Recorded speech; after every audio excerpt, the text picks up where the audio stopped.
नमस्कार, तपाईँहरू सबैलाई स्वागत छ। आज हामी तपाईँमा स्वास्थ्य सम्बन्धी जानकारी लिएर आइसकेका छौँ।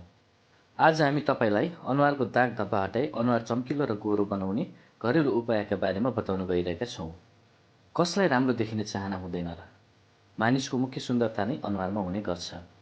शरीरको अन्य अङ्गको तुलनामा अनुहारको छाला निकै नै संवेदनशील मानिन्छ। हामीले कसैलाई हेर्दा पहिलो नजर अनुहारमै जान्छ। त्यसैले आम मानिसको ध्यान अनुहारमा जाने भएकाले मानिसहरू आफ्नो अनुहारलाई सुन्दर तथा आकर्षक बनाउन चाहन्छ। विशेष गरी महिला वर्गमा यो कुराले बढी प्राथमिकता पाएको हुन्छ।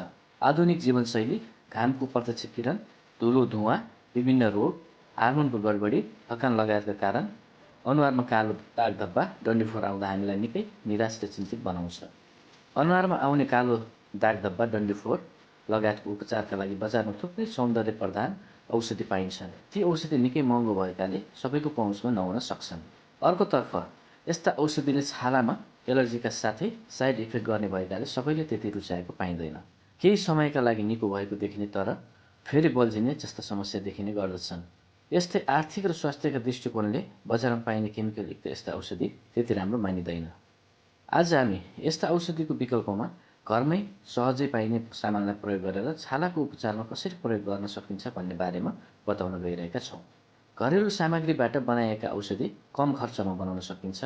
यो लामो समयसम्म प्रयोग गर्न सकिन्छ। यसको नकारात्मक असर निकै कम हुन्छ। साथै घरेलु उपचार पद्धति प्रभावकारी समेत हुन्छ। घरेलु औषधि भनेर झट्ट विश्वास पनि गर्नु हुँदैन है। अनुहारको दाग धब्बा, कालोपन हटाएर गोरो र चमकदार बनाउनको लागि घरेलु उपाय पनि विभिन्न किसिमका हुने गर्दछन्।